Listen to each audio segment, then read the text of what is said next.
The Galactic Council chamber was a place that had seen the rise and fall of empires. It was built to make every visitor feel small, a vast ring of light suspended high above a burning sun, with the voices of thousands echoing across polished black stone. On this day, it was louder than it had ever been before. Delegates from every corner of the galaxy sat in their golden seats, their strange faces lit by the glowing screens that displayed one name over and over again, Earth. Their voices overlapped, some triumphant, some filled with hate, others with fear disguised as pride. The vote to banish humanity had begun, and not a single soul in that chamber believed it would end any other way. The Speaker of the Council raised a three-fingered hand for silence, but the silence wasn't respectful. It was the silence of vultures circling their prey. "We vote today," the Speaker's cold, distorted voice echoed, "to remove the most dangerous species this galaxy has ever known. Humanity is reckless, unstable, a threat to the future of our civilization. Let this day mark the beginning of their end." Around the chamber, claws tapped on crystal panels, tendrils curled, mandibles clicked. One by one, delegates pressed their votes. A soft chime echoed every time a red symbol flashed onto the board. The tally climbed steadily. 1 vote, then 10, then 100, 1,000.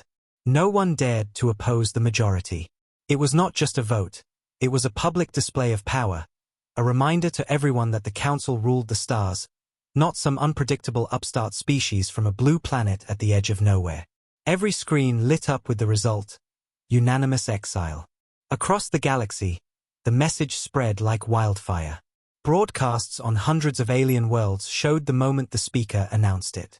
Humanity, the Speaker declared with a slow, cruel smile, is hereby banished from the Galactic Union. Their rights are revoked. Their colonies are no longer recognized. Their fleets are to be disbanded. Their world belongs to no one. The chamber erupted into cheers. Not the soft kind of celebration, but the loud, triumphant noise of those who thought they had finally broken something they feared. Worlds that had once traded with Earth now cut their connections. Military fleets were ordered to prepare to surround Terran space. Reporters swarmed the steps of the Council's central spire, asking questions no one really needed answered. How long until humanity bows? Will Earth submit to the terms? How fast can we erase their influence? But far from the chamber, on the edge of the Sol system, Earth did not respond. No statements. No protests. No demands. No fleets moving to defend their borders. Just silence. It was that silence that unsettled the first group of admirals gathered in the Council's military sector. One of them, a long-necked reptilian, stared at the empty communication feed with narrowed eyes. "They should have begged by now," he hissed. "They should be calling for negotiations, or preparing to fight. Why are they silent?" Another admiral clicked his mandibles nervously. "Perhaps they have no fight left." The reptilian bared his teeth. "No. Humans don't stay quiet when they are beaten. Something is wrong." But no one wanted to listen to that voice. They wanted to believe the story they had built, that humanity was weak, that this was over. In the Council chamber, the Speaker gave his closing speech. "This is a victory for the galaxy," he said, his voice full of poison wrapped in silk. "For too long, humanity has been a problem, a flame in the dark that burns too hot. Today we extinguish that flame." But outside the chamber, in the long halls where the guards whispered, there was unease. Many remembered the wars. They remembered the Terran fleets arriving like thunder, the way human soldiers fought not with endless resources but with a terrifying kind of patience, a cold, relentless focus. And most of all, they remembered the Terran silence before they struck. Across the galaxy, ordinary people gathered around screens to watch the coverage. In the shining cities of the core worlds, they celebrated with lights and banners. In the quieter frontier colonies, whispers traveled faster than news. "They won't take this quietly," someone said. "Humans never do." But it was just a whisper, lost in the noise of a million voices that thought this was the end of the story. Meanwhile, on Earth itself, the sky was calm. No speeches were made. No leaders stood before cameras. Instead, The great cities glimmered under artificial shields, silent like a predator crouching in the dark. Deep beneath the surface, hidden from every council sensor, massive bunkers hummed softly. The world's orbital defenses, long since hidden from prying eyes, remained cold and quiet, their power cores glowing like the heartbeat of something ancient. In a chamber beneath the Pacific Ocean, deep in a command center built decades before anyone knew it existed, old machines came alive one by one. Lights flickered. Airlocks hissed. Massive digital maps of the galaxy illuminated the room. And in the darkness, a calm, steady voice spoke to no one in particular. The vote has passed. Another voice answered. Then the plan moves forward. No one on the council knew it yet, but Earth had been waiting for this day for a very long time. The vote was not a surprise. It was a trigger. For years, humanity had watched the council tighten its grip over the stars, trying to shape the galaxy into its perfect image. They had seen how smaller species bent under that power, how dissent vanished, how cultures were erased for daring to be different. Humanity had known their turn would come. So while the council watched, humanity built. Not on their surface. Not in their orbital stations. But far beyond. In the dark void beyond charted space, hidden fleets rested in silence. Entire colonies built where no one looked, stations floating in the black between galaxies, ships that bore no transponder codes, no signatures, nothing the council could track. Humanity had been preparing not for a fight, but for departure. They had waited patiently for the day the council would cast its vote and believe they had won. And that day had come. Back in the chamber, as the last of the delegates filed out, their faces full of smug victory, the speaker stood alone at the center. He stared up at the giant projection of Earth above him, a small blue dot floating in black space. He believed the humans were trapped. He believed this was the beginning of the end. Let them sit in silence, he whispered to himself. Silence is the sound of defeat. But it wasn't. That silence was something else entirely. It was the sound of teeth in the dark, the sound of a storm forming just beyond the horizon. Somewhere deep in the Terran command network, signals jumped through encrypted relays faster than light. Black fleets began to wake up, one after another, their engines whispering in the void. Generals who had been waiting in silence for decades stepped forward to sealed consoles. They didn't argue.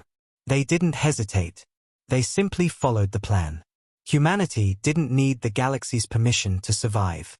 Within hours of the vote, strange readings began to reach the Council's outer patrols. Unexplained sensor echoes near uncharted sectors. Communications from Earth that never arrived because they were never sent. Patrol fleets reported empty space where ships should have been. But no one took it seriously. Not yet. They were still drunk on their own victory, too blind to notice the shift in the dark. The speaker made a final address to the galaxy, his face projected across billions of screens. This is the beginning of a new age, he said, his voice confident and sharp. An age without chaos.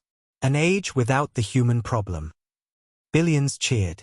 But far away, on a station hidden beyond the edge of the Perseus Veil, human commanders stood in front of a massive tactical map. One of them leaned forward, eyes hard and calm. They finally made their move, he said. Good. In that moment, while the galaxy celebrated its imagined victory, the real story began. Not with fire, not with noise, but with silence. A silence that didn't belong to the defeated, but to the hunter who had just been given permission to vanish into the dark. The Council thought they had erased Earth. They didn't know they had just unleashed something they could never control. By the end of that day, every human colony went dark. Not because they were destroyed, but because they left nothing behind. No signals. No broadcasts. No defenses. The galaxy had banished Earth, but humanity had already banished the galaxy from their future long before. The vote of exile was supposed to be their end. Instead, it was the beginning of the hunt. And somewhere in the black between stars, the first Terran ship opened its eyes. The fleets of the Galactic Council moved toward Earth with the confidence of predators, but what they didn't realize was that they weren't hunters anymore. They were walking into a silence they didn't understand. Dozens of warships drifted through the black like an iron wave, their engines glowing against the cold stars. From the bridges of their flagships, admirals stared at the blue planet in the distance, expecting resistance, expecting Terran fleets to rise from orbit, expecting desperate human pleas for mercy. But Earth didn't move. It didn't speak. It just hung there in the void, quiet, cold, and still. To the Council, it looked defeated, broken, easy. But to those who truly looked, the silence felt wrong. Too deep. Too controlled. The first Council ships broke through the outer perimeter and entered the Sol system. Normally, any world facing banishment would be full of chaos. Desperate signals, fleets rallying, leaders trying to negotiate. But this time, nothing came. No planetary transmissions. No ships waiting in orbit. No soldiers on defense lines. Earth's orbital platforms were offline, no energy signatures, no visible fleets. It looked like a graveyard. One of the younger commanders leaned over his console, frowning. "Are their systems already disabled?" he asked. The admiral beside him shook his head slowly. "No. This is something else." But no one in the chain of command wanted to say it aloud. They were supposed to be here to take control of a beaten species, not walk into something they couldn't explain. The fleets fanned out around the planet like vultures circling prey. Dropships deployed scouts to the surface, scanning the major cities: New Berlin, Neo-Tokyo, Northern Arc, Atlantis Dome. Every city was perfectly intact. The buildings stood tall. Streets were empty but clean. Power systems were still operational, running like nothing had happened. But there were no people. Not a single human. Millions of homes and not a single heartbeat. The soldiers who landed reported the same message from every zone: no civilians. No resistance. No one here. Commanders tried to explain it away. Maybe they fled. Maybe they hid underground. But the longer they searched, the more it became clear. Humanity had left. The Central Council flagship hovered above the Pacific Ocean, its command deck lit by the faint glow of tactical screens. The senior admiral watched as live footage poured in from across the globe. Empty streets, silent towers, power grids still humming, ships missing from every dock. His mandibles clicked nervously. "They abandoned their own home world," he whispered. Another officer shook his head in disbelief. "Why? No species abandons their home world." The admiral's claws tightened on the railing. "Humans do not abandon. They plan. This is not running." His voice dropped lower, the unease finally crawling into it. "This is something else." Meanwhile, on the ground, soldiers moved through the cities with their weapons drawn. Every footstep echoed down empty avenues. Shops were untouched, furniture remained in homes, data cores still ran on standby power. It was as if humanity had stood up one day and simply walked away. One patrol entered a massive transport hub beneath the Earth's surface. Hundreds of launch bays were empty. Every hangar was cleared. No ships. No vehicles. Nothing left behind except faint scorch marks on the floors. Signs of something very large lifting off in perfect coordination. It wasn't panic. It wasn't chaos. It was organized. Planned down to the smallest detail. A soldier muttered under his breath, "They didn't lose this planet. They took it with them." High above in orbit, the Council's intelligence division began pulling data from Earth's satellites. Most of them had been wiped clean. Those that remained only held fragments. Encrypted fragments with messages they couldn't fully crack. One repeated over and over in the background of the data streams. A soft coded pattern that didn't sound like a distress signal at all. It sounded like a heartbeat. One of the analysts stared at it and whispered, "This isn't a retreat signal. This is a marker." Another leaned in. A marker for what? She looked back at the empty Earth below. For where they'll return from. By the third day, the entire Council occupation fleet had arrived. They placed beacons in orbit, established control towers, and lowered their banners over Earth's skies. Officially, the Council claimed victory. The news feeds across the galaxy screamed with headlines, "Humanity has fallen. Earth is under Council authority. The dangerous species is no more." The speaker gave another speech from the central spire, his words dripping with triumph. "We have brought order to the galaxy. The human threat is over." And yet, none of the soldiers on Earth believed a word of it. They could feel it in the air. The quiet wasn't peace. It was a waiting game. On the 5th day, the first sensor anomalies started. A scout ship stationed near Mars vanished from long-range comms. It didn't send a distress call. It didn't report anything strange. It just disappeared. A day later, a supply convoy orbiting Venus found its navigation completely jammed by something they couldn't trace. Static flooded their comm channels. They called for help. The interference disappeared just as fast as it came. "Probably just system failure," one technician muttered. But everyone on that bridge could feel something watching them from the dark. The fleet's admirals met in a secured war room above Earth's orbit, their faces tense. "We've searched every city," one commander said. "We've scanned every ocean and underground tunnel. There is nothing here. They're gone." Another slammed his hand against the table. "No species just disappears." A third, older admiral leaned forward, his voice cold. "They didn't disappear. They relocated. And they did it so quietly that none of our intelligence even noticed." The room fell silent. That word, relocated, was heavier than anyone wanted to admit. No defeated species relocates without a trace.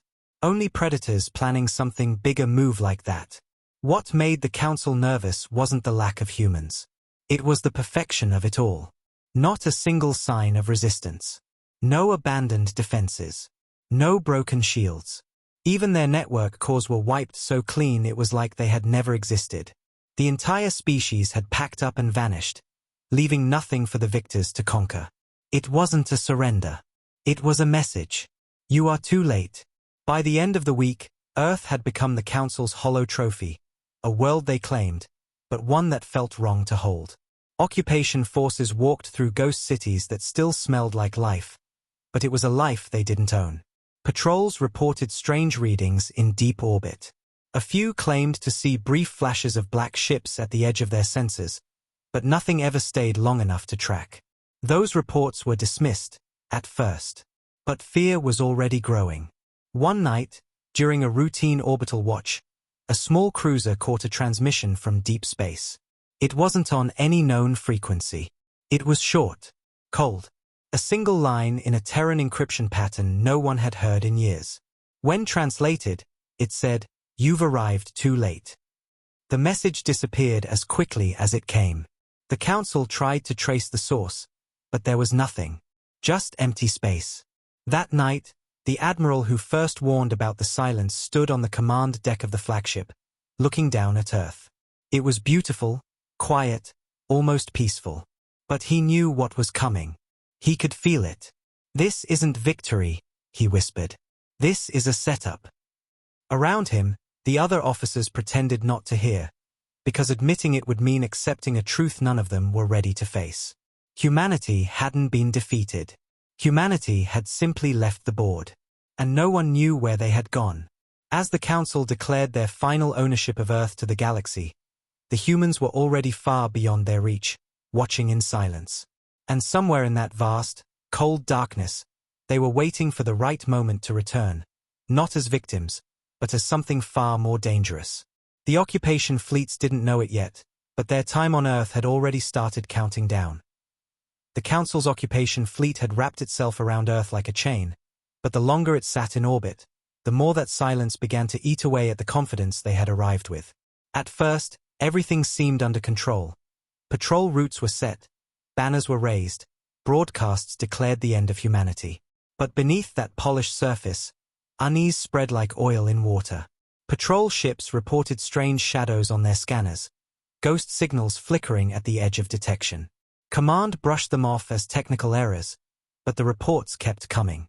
No matter how far they looked into the void, something always seemed to be moving just beyond the range of their eyes. It wasn't chaos. It wasn't loud. It was quiet and patient, the kind of quiet that hunters use before they strike.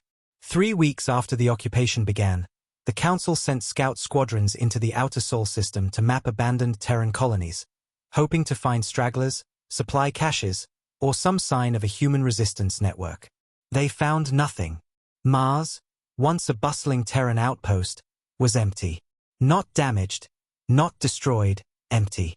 The colonies were untouched, as if humanity had simply turned off the lights and walked out.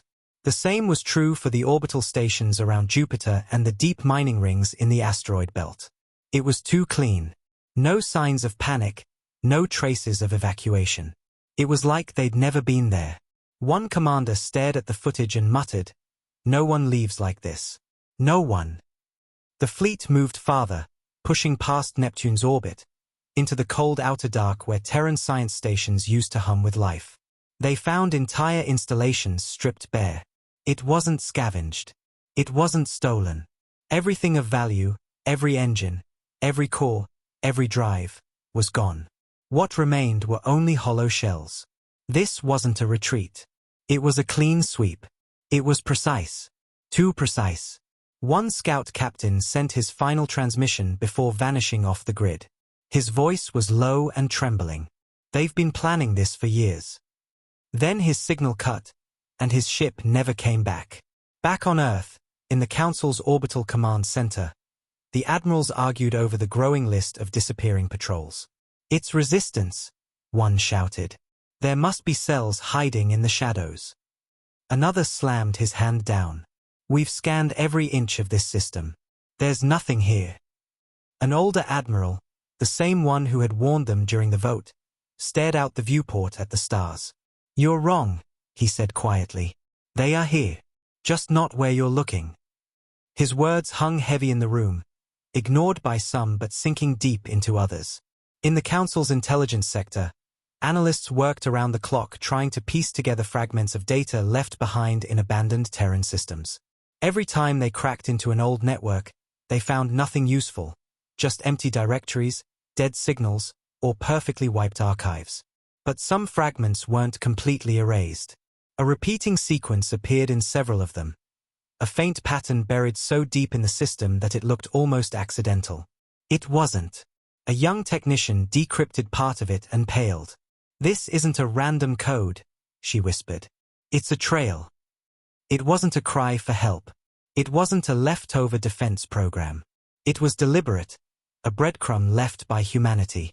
A message that said without saying, "Follow us if you dare." The Council followed. They sent long-range exploration fleets beyond the edge of Sol, deeper into uncharted regions humanity had once avoided. It was supposed to be a show of strength, a hunt for the remnants of a defeated race. But the farther they went, the less they found. Systems that should have been empty showed signs of massive activity long ago. Docks large enough to hold thousands of ships had been dismantled. Mining fields had been stripped clean. Energy signatures had been buried so deep that even the most advanced scanners could barely pick up the ghosts of what had once been there. One fleet captain stared at the readings and whispered to his officers, "They were here. A lot of them. And they left on purpose." As more fleets ventured into the dark, they began to disappear. Not in massive battles. Not in loud explosions. One transmission, one flicker of static, and then nothing. A destroyer fleet near the Perseus Edge went dark without a single distress call. A scout wing near the Veil Nebula transmitted a faint scream before vanishing. When analysts played it back, they heard only 5 words, "They're not running. They're waiting." That was enough to break the illusion of control. Inside the council chamber back on the capital world, delegates began to whisper behind closed doors. This wasn't a victory anymore. It was starting to look like something else, a trap they had walked into without realizing it. The speaker slammed his hands on the table during a late-night emergency meeting. "They're scattered rats," he shouted. "They can't threaten us. We have the galaxy." But one of his advisors leaned forward, voice low and steady. "Then why can't we find them?" The room fell silent. The galaxy's propaganda began to fray. At first, they had announced humanity's exile with pride, showing images of empty cities on Earth as proof of their triumph. But now people were asking questions. Why were fleets disappearing? Why did the patrols go dark without a trace? Why did the Terrans leave no wreckage, no cry, no trace of fear? On outer worlds, Rumors spread like wildfire. The humans are out there, miners whispered in shadowy bars. They're building something in the dark. They are waiting to strike. The council tried to suppress the rumors, but fear moves faster than lies. A month after the vote, an exploration cruiser detected something strange near the galactic rim. A massive structure. It wasn't council-made. It wasn't old. It was new. Huge. Built in silence. And when they scanned it, it didn't give off a signal. It didn't even act like it was there. But the data didn't lie. A single transmission reached the council before the cruiser vanished. "We've found them." The speaker stared at the report with a clenched jaw. This wasn't supposed to happen. Humanity was supposed to scatter like ash in the wind. Instead, they had left with precision. They had vanished into the void not as victims but as something far more dangerous. It dawned on him slowly, like a cold blade pressing against his back. They hadn't defeated humanity. They had given it time. That night, in the Council Military Command Center, the old admiral stood alone, watching the stars through the massive viewport. His officers didn't dare approach. He had seen wars, he had seen revolts, but never silence like this. "This isn't over," he whispered.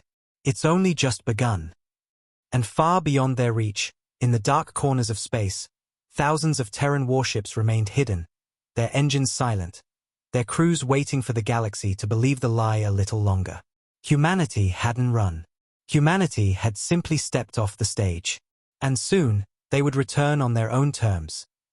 The discovery of the first Terran structure at the edge of the galaxy shattered what little certainty the Council still clung to. That single, short transmission, "We've found them," echoed through every military channel like a storm rolling through the night, and then the cruiser went dark. No wreckage. No distress signal. No survivors.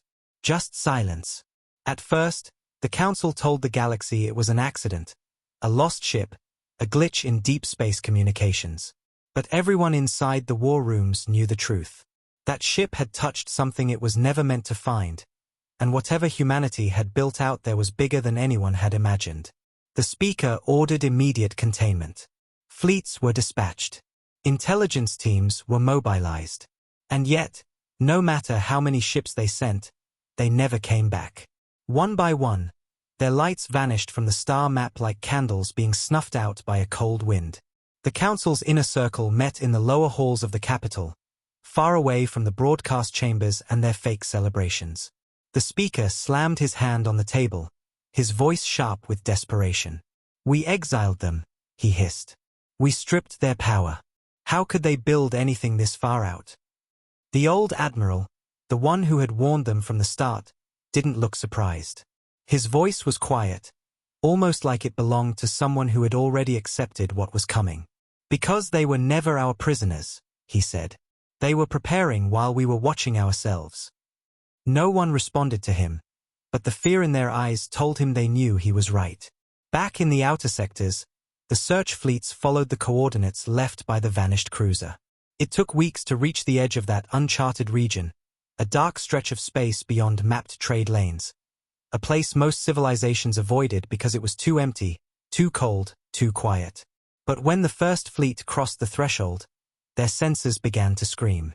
Structures unlike anything the Council had ever seen floated in the dark. They weren't built like stations. They weren't crude like pirate fortresses. They were precise. Massive rings of black metal, silent engines, and hidden energy signatures that didn't broadcast on any known spectrum. They stretched across entire star systems like webs, each part connected with exact calculation. Humanity had built cities in the void and cloaked them from the galaxy's eyes. Fleet commanders tried to analyze the readings, but they were unlike anything the Council understood. Terran energy signatures were deliberately fragmented, bouncing between layers of dark space, making the structures look like empty nothing to standard scanners. They realized, too late, that the only reason they found this one was because the humans wanted it found. The commander of the lead battleship stood on his bridge, staring at the impossible shape in front of him. "This isn't a base," he whispered. "It's an exodus trail." Humanity hadn't scattered. They had moved. Entire populations had vanished into these black strongholds years before the exile vote. It wasn't panic. It was planning. Every single step had been calculated. As the council fleet moved deeper into the region, things began to happen. Their communications broke down. Navigation failed. Ships that strayed too far from formation never returned. One vessel sent a brief transmission, a whisper of panic before static swallowed it whole. "They are watching us." That was the last anyone heard. It was like entering a storm you couldn't see. The enemy was there, but it was not fighting like anyone else. It was observing, mapping, waiting. Back on the council capital, the speaker's advisors screamed for action. "Destroy it," one demanded. "Send the core armada and wipe them out before they can regroup." But the old admiral shook his head. "You don't understand," he said slowly. "You can't destroy something you can't find. What you saw was only what they wanted you to see." The room fell into a tense silence. Every victory speech they'd made after the exile suddenly felt like a lie, a hollow performance that only fooled themselves. Reports continued to flood in from the frontier. Entire fleets went missing. Probe signals bounced back warped and unreadable. And then the whispers began. Miners, traders, smugglers. They claimed to see ghost fleets slipping through the edges of known space. Black ships moving with no engine light, no broadcasts, no sound. At first, they were dismissed as fear stories. But then, one of the council's most trusted patrol admirals sent a message just before vanishing. "They've built something out here. Something too big to stop." His entire fleet disappeared 10 minutes later. In the dark, humanity's exodus trails stretched farther than anyone could comprehend. They hadn't built one stronghold, they had built many. Whole colonies hidden in the folds of space, protected by technology that made the Council's fleets look like toys. The old Terran colonies that once dotted the galaxy were nothing but shells. The real power had moved to these black cities long ago. While the Council argued and flexed, humanity had built their future in the shadows, patient and silent. The Council tried to keep this secret, but fear has a way of escaping through cracks. Traders began rerouting their ships. Outer colonies went silent out of fear. Civilizations that had once cheered for humanity's exile now whispered nervously in their marketplaces. They left because they wanted to. No one disappears like that unless they're planning something. They're coming back. The speaker doubled down. He gathered what was left of the high command and ordered a massive mobilization. "If they've built a network, then we crush it," he growled. "We burn every shadow they've left behind." But even as the words left his mouth, the war map on the wall flickered. A quiet alarm went off in the corner of the room. One of the frontier listening posts, thousands of light years away, had just gone dark. Then another. Then another. It wasn't a random failure. It was a pattern, moving inward like a ripple in water. Something was out there, moving, silent and coordinated. Meanwhile, in the black, humanity watched. Hidden command ships received the Council's every move through channels they didn't even know they were leaking. Terran admirals stood before holographic maps filled with red dots representing Council fleets. One officer turned to his commander. "They've found Trail 1. The admiral nodded slowly, his voice calm. "Good. Then they're exactly where we want them." Back on the Council capital, as the speaker stared at the growing list of lost fleets, his voice cracked for the first time. "Where are they?" he whispered. But no one could answer. Because humanity wasn't hiding. Humanity had already built their empire in the dark. The Council was just now realizing that they hadn't banished a species. They had set free something they could no longer control. And somewhere out there, 1,000 Terran warships shifted quietly, their engines whispering through the void. The hunt had already begun. The galaxy just didn't know it yet. The Council's decision to crush humanity's hidden network was supposed to be a show of dominance, a swift and merciless strike that would erase the last trace of the Terrans from galactic history. But as the armadas began to launch into the dark, reality twisted into something far colder. From the moment the fleets crossed the boundary into the uncharted sectors, it was as if they had entered someone else's world. The Council thought they were the hunters, but out there, The air itself felt like it belonged to someone else. Their senses struggled to hold steady. Communication flickered like dying stars. And in the distance, just beyond the reach of their scanners, something moved. It didn't rush. It didn't roar. It simply watched.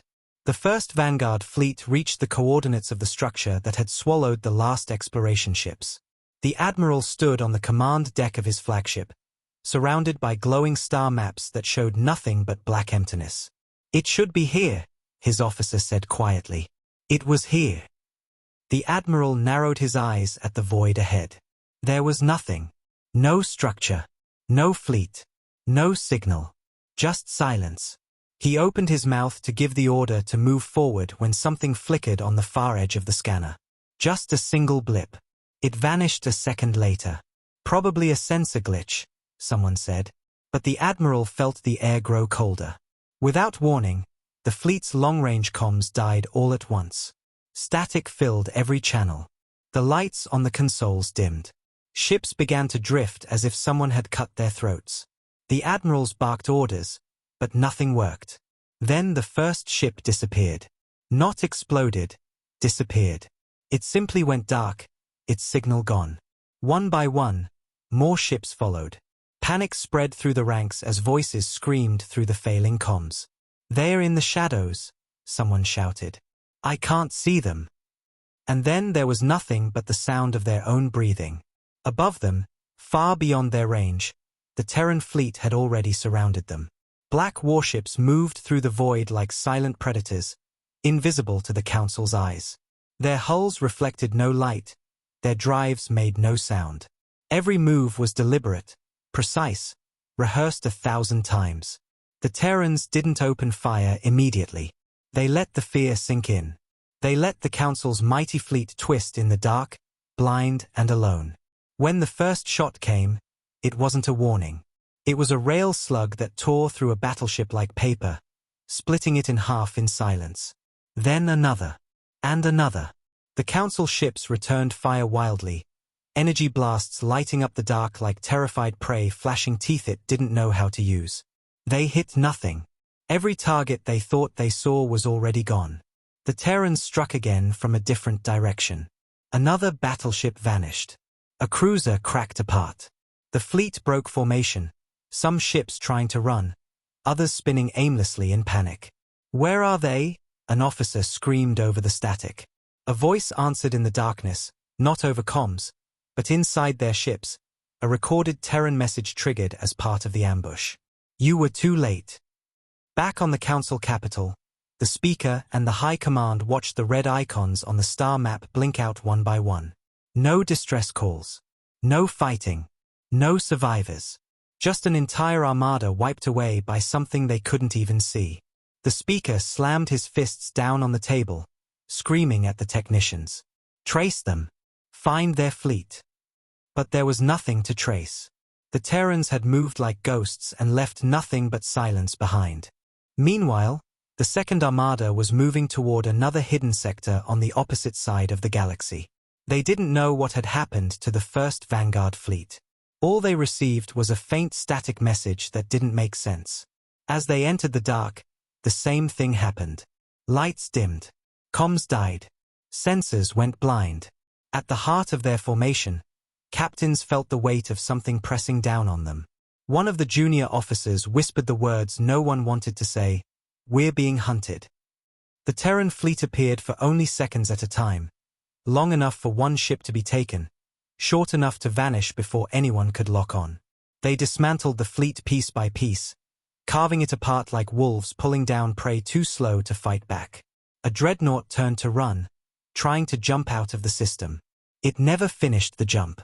Its engine core detonated from a precision strike it never saw coming. By the time word reached the Council, 2 armadas were gone. They had sent nearly 100,000 ships to crush the humans. They didn't get a single one back. Panic began to eat through the Council like fire through dry wood. Public speeches turned into frantic emergency meetings. The propaganda they had once shouted proudly began to fracture under the weight of fear. Delegates argued in hushed voices behind closed doors. "They can't have that kind of power," one whispered. They were nothing when we exiled them. An admiral, face pale and voice shaking, answered, "Then why are they erasing us?" Far beyond their sight, in the command bridge of a massive Terran flagship, human officers watched the Council fleets die in perfect silence. They didn't cheer. They didn't boast. The admiral stood at the center of the room, hands behind his back, eyes calm as a predator that knows the kill was already decided before the prey ever walked into the forest. One of his officers turned to him. "They've taken the bait, sir. All of them." The admiral nodded slowly. "Good. Now the hunt begins." In the following days, whispers spread through every corner of the galaxy. Merchants abandoned their routes. Smaller species sealed their borders. Fleets refused to leave port. Everyone had heard the same thing. 2 entire armadas disappeared in the dark. The Council tried to cover it up, but too many people knew the truth. The galaxy that once laughed at humanity was beginning to fear their silence. Desperate, the Speaker assembled the Core Armada, the largest single concentration of military power in the galaxy. 150,000 ships. Entire legions of soldiers. Superweapons designed to crush entire worlds. "This is the end," the Speaker said in his speech to the Council. "They cannot survive what is coming." But the old admiral didn't speak. He only stared at the map, the void swallowing more fleets every day. He had seen enough wars to know how this one would end. Humanity didn't need to attack everything. They only needed to bleed the Council dry, one armada at a time. Out in the black, the Terran fleets shifted like a tide. They had watched, prepared, waited. They were not an empire playing defense. They were hunters, and the Council had wandered into their territory. The Core Armada was coming, and the Terrans would be ready. The galaxy had banished Earth, but what it had really done was give humanity the silence it needed to build something unstoppable. The hunt was far from over. It had just begun to close its jaws. The Core Armada was the Council's pride, the ultimate force they believed could end any war, crush any rebellion, and silence any rising threat. 150,000 warships assembled across 6 sectors, their engines lighting up the void like a false sun. Dreadnoughts floated at the center like iron gods, surrounded by carriers, strike cruisers, destroyers, and a swarm of fighters. It was the largest fleet ever formed since the War of the Nine Suns, a show of power meant to terrify the galaxy into obedience. Every broadcast screamed the same message: "This ends now." The Council believed they were finally bringing the hammer down. But out in the darkness, beyond the edge of their senses, someone else was waiting. Humanity didn't need to match their numbers. Humanity had already written the script of this war long before the Council even realized they were in it. When the Core Armada crossed into the black sectors, the first thing they noticed was the silence. No interference. No ambush. Nothing. It unsettled even the most hardened admirals. "Where are they?" one officer whispered.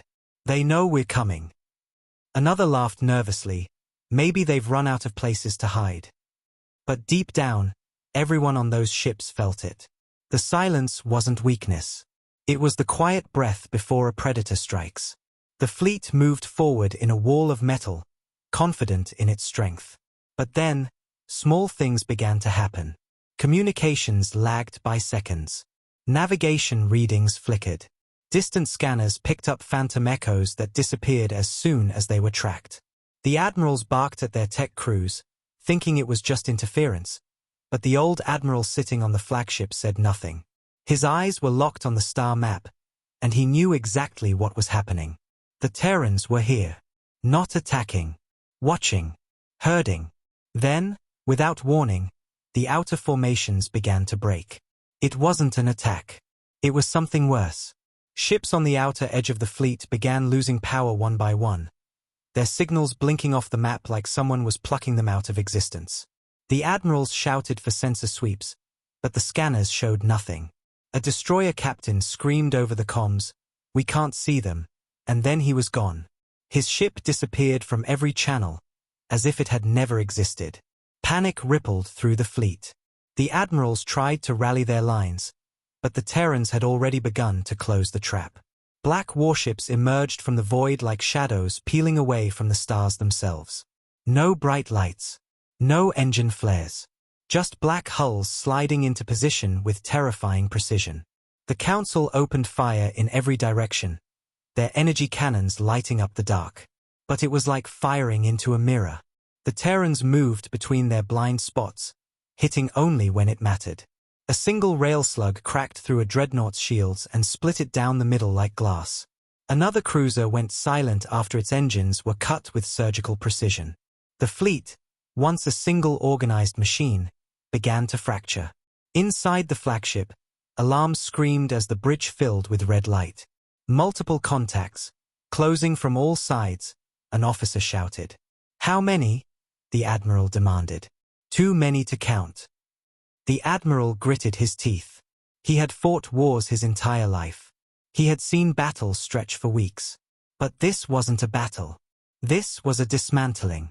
"Maintain formation," he ordered. "They want panic." But it was already too late. Panic was spreading faster than orders. Terran ships cut deep into the armada like knives through flesh. They didn't attack everything at once. They targeted the comm hubs first. Then the shield carriers. Then the jump drive controllers. Every strike made the core armada weaker. Every silence made it more isolated. Entire battle groups vanished without a single distress call. Captains begged for orders, but their voices never reached command. Back on the Council capital, the speaker watched the live feed on the central war map. Hundreds of green dots representing their ships began turning black in clusters. His knuckles went white on the table's edge. "What's happening?" he demanded. "Why aren't they fighting back?" An intelligence officer spoke without raising his eyes. "Because they can't." In the middle of the battle, the Terrans unleashed their final move. From the shadows behind the fleet, massive Terran dreadnoughts emerged, their black hulls glowing with faint red markings like scars. They were enormous, far larger than what the Council thought humanity could ever build. No warnings. No grand speeches. Their weapons ignited in absolute silence. A barrage of kinetic slugs, invisible to scanners, hit the central formation with surgical accuracy. One of the main Council supercarriers exploded in a burst of fire that lit up the entire sector. The shockwave tore through the surrounding formation. The screams of thousands filled the comms, then went dead. The core armada tried to jump out, but the Terrans had already jammed every corridor. Escape routes were gone. The Council fleets were trapped in the black like prey caught in a tightening snare. One commander shouted over the comms, "We have to break through." His ship never finished the sentence. It disintegrated before the rest of the fleet's eyes. As more ships fell, discipline collapsed. Formations broke apart completely. Captains fled in every direction, but the Terrans moved like a storm, cutting down anyone who tried to run. They didn't chase. They didn't show emotion. Every move was part of a larger design, a trap humanity had built long before this day.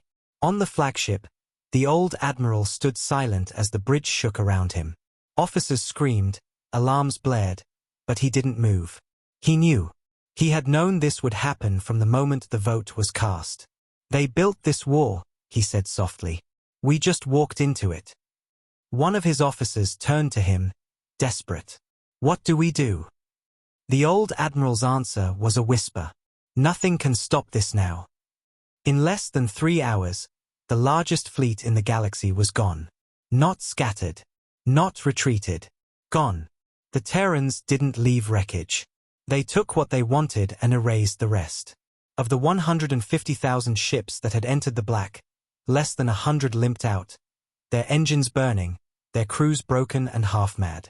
Those who survived spoke of shadows moving like machines, ships vanishing without sound, and a silence so deep it felt like the void itself was alive.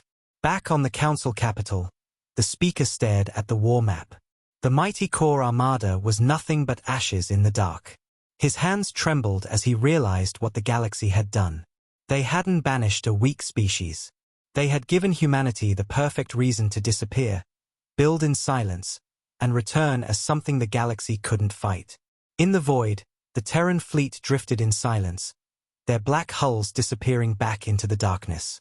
No victory speeches. No taunts. No announcements. Humanity didn't want the Council to surrender. They wanted them to understand. And they had. The message was written not in words but in the empty space where the galaxy's greatest armada had once been. Humanity was not coming back as an equal. They were coming back as the storm. And the Council had no idea how close that storm already was. The destruction of the core armada broke something deep inside the Council. Something no speech, no military parade, no forced propaganda could ever repair. For centuries, their power had been absolute. Their fleets had been the iron hand that silenced empires and crushed rebellions before they could breathe. But now, the most powerful armada in galactic history was gone. Not defeated in glorious battle. Not crippled in a siege. It had been dismantled in the dark like a beast hunted and gutted by something far smarter. The news spread before the Council could even contain it. Merchant ships whispered of black fleets. Refugees spoke of shadow ships stalking jump lanes. And out in the outer colonies, fear became something physical. You could feel it in the air like the calm before a storm. The Council chamber, once loud with arrogance, had become a place of whispers and trembling voices. The speaker stood at the center, face pale under the cold lights. Holographic projections of the galaxy surrounded him, sector after sector glowing red where fleets had vanished. Commanders shouted over each other, demanding reinforcements that no longer existed. A few screamed that they should open peace talks, but their voices were drowned out by panic. "They're everywhere," one admiral shouted. "Every time we send ships into the black, they disappear." Another barked back, "Then stop sending ships." The speaker slammed his hand down on the table so hard that the sound echoed through the chamber like a gunshot. "Enough," he roared. But his voice didn't have power anymore. It had fear. Outside the chamber, the galaxy was already unraveling. Border systems closed their jump gates, terrified of being the next target.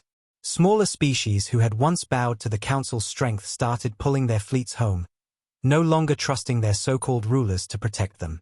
The Council's empire was a giant made of glass, and humanity had just thrown the first stone. The worst part was that no one could see them. There were no Terran demands. No armies occupying territory.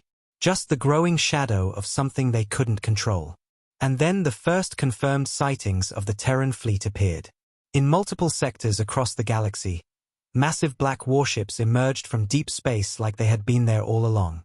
Not one fleet. Many. Perfectly timed, perfectly positioned, moving with cold precision. A colony near the Trath expanse picked up a sensor signature, the size of a dreadnought, but with no energy trails. A day later, the colony was gone. A shipyard on the edge of the Lauren Rim reported a shadow passing above their station. 30 minutes later, every docked ship disappeared without a single explosion. Every sighting ended the same way, silence. Panic began to fracture the Council's military from the inside. Captains ignored orders, fleets refused to deploy, entire units went dark without permission. No one wanted to face the humans. One admiral tried to rally his soldiers with an old speech about honor and duty. His fleet lasted 7 minutes after entering Terran territory. They never even fired a shot. Back on the capital, the speaker gathered what remained of his high command in a private war room beneath the main spire. Gone were the loud voices and smug smiles that had filled this room during the vote to exile Earth. Now, the air smelled like fear and desperation. "We need to open a line," one counselor said with a shaky voice. "A negotiation. A treaty." Another hissed, "They don't want negotiation. They want us afraid. And it's working." A third slammed a fist against the table. "They are just humans." That earned a bitter laugh from one of the senior admirals. "Just humans," he whispered. A fleet of 150,000 ships was just humans too. As the Council argued, something else was happening beyond their reach. In more than a dozen star systems, Terran fleets began to uncloak. Their ships were black, sleek, almost organic in their precision. They didn't broadcast signals. They didn't make threats. They simply positioned themselves around major trade arteries and key hyperlanes, cutting the galaxy apart without ever firing a shot. Entire supply routes collapsed overnight. Colonies screamed for help. The Council had no ships left to send. The Predator had cut off the prey's legs, and now it just watched it crawl. In a desperate move, the Council sent a last-ditch fleet, a fraction of what the core armada had been, to defend one of its major fortress worlds, Sealith Prime. It was a world built to withstand sieges, with rings of defense satellites, layered shields, and planetary cannons capable of tearing dreadnoughts apart. The admirals told themselves this would be different. They can't take Sealith, they whispered. But humanity never intended to take Sealith. They intended to make an example. The Terran fleet didn't come from one direction. It came from all sides, like the void itself was swallowing the system. Black dreadnoughts drifted in from dead sectors, their engines silent, their weapons cold until the moment they fired. The Council fleet opened fire first, unleashing everything they had. Space lit up with energy bolts, railgun shells, and nuclear bursts. But the Terrans didn't meet them head-on. They disappeared into the blind spots, moving between their formations with terrifying precision. One Council cruiser exploded without warning. Then another. Then another. Every time they thought they found their enemy, the Terrans were already somewhere else. The fortress shields fell within minutes. Not because they were weak, but because Terran weapons didn't hammer at them. They sliced through the shield generators one by one, like a surgeon cutting nerves. The Council fleet broke in less than half an hour. Some tried to flee, but the jump corridors had already been jammed. Others stayed and died in silence. Terran ships circled the planet like predators around a bleeding animal. But then, something strange happened. They didn't fire on the surface. They didn't bombard the city. They just sat there, surrounding Sealith Prime, silent and motionless. Across the galaxy, every major network received a single broadcast. It wasn't a Council message. It wasn't propaganda. It was a live feed from Sealith Prime, a fortress world surrounded by Terran ships. A single line of text burned across every screen. You banished us. We remembered. There was no voice, no speeches, just silence after the message ended. And somehow, that silence was louder than any threat the galaxy had ever heard. The Council's outer colonies began to surrender without a fight. Entire fleets defected, preferring to run into the dark than stand against what was coming. Systems that had once mocked humanity now sent encrypted pleas into the void. But the Terrans didn't respond. They didn't have to. The fear was already doing their work for them. In the war chamber, the speaker stared at the message on the central screen, his hands shaking. "What do they want?" he whispered. The old admiral looked at him, his face pale. "They don't want anything from us," he said. "They're taking back what's theirs, and they're making sure we remember every second of it." Outside, in the black ocean of space, the Terran fleets continued their silent march. Every movement was precise. Every strike was measured. They weren't fighting for revenge. They were proving a truth the galaxy had refused to believe. Humanity hadn't been banished. Humanity had chosen to leave. And now, they had returned, not as equals, not as rebels, but as the storm that would swallow everything the Council had built.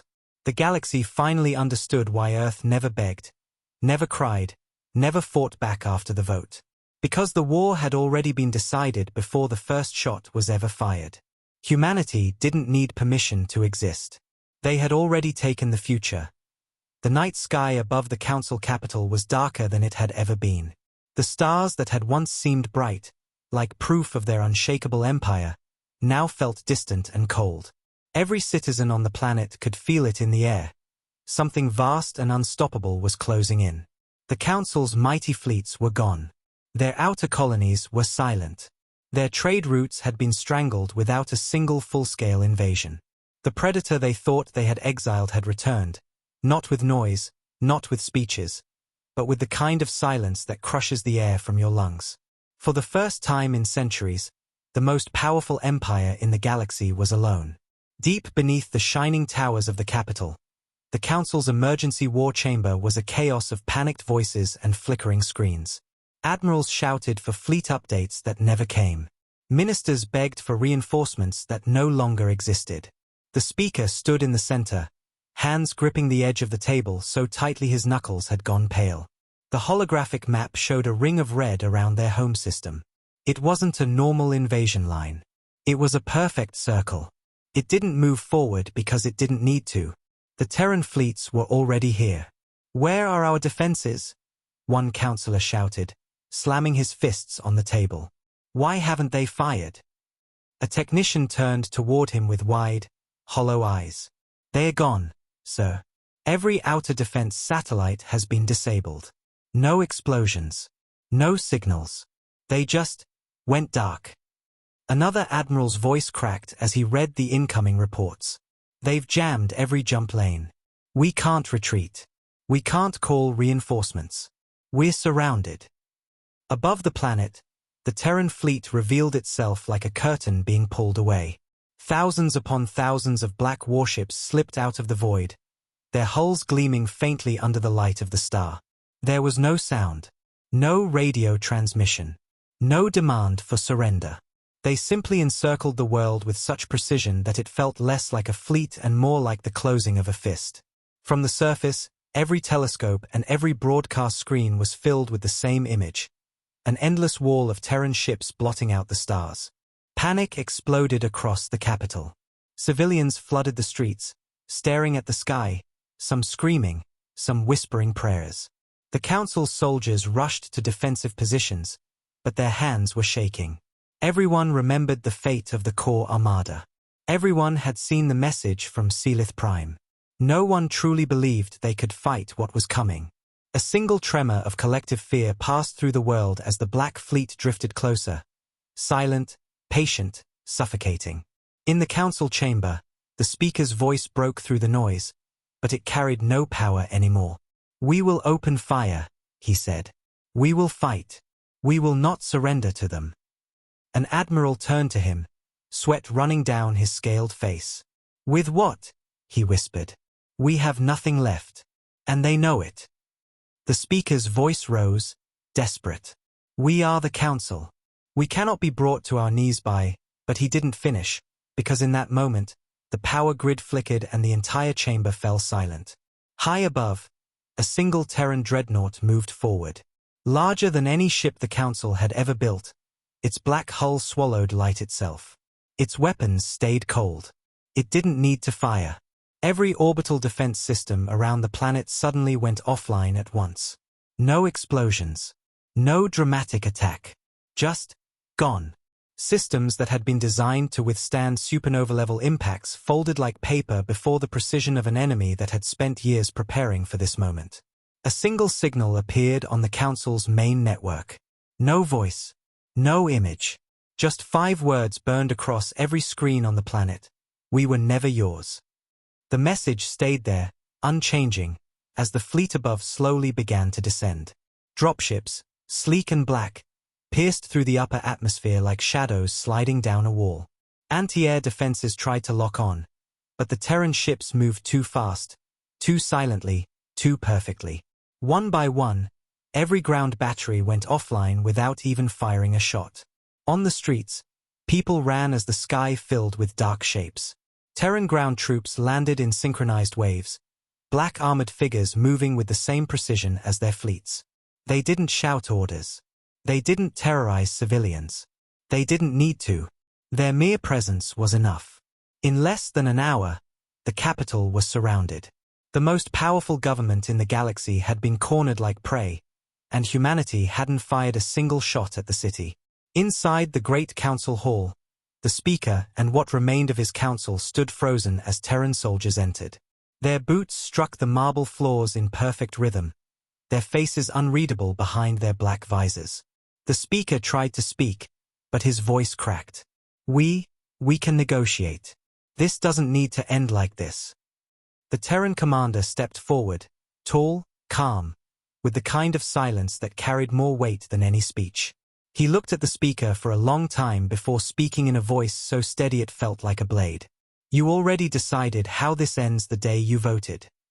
The chamber filled with a cold that had nothing to do with the air. The council, who once ruled the galaxy, now stood trembling before those they had mocked. They had called humanity dangerous, unpredictable, unfit to stand among them. And they had been right. but not in the way they thought. Humanity wasn't unfit. Humanity was something they could never control. One of the counselors collapsed to his knees. Another screamed for mercy.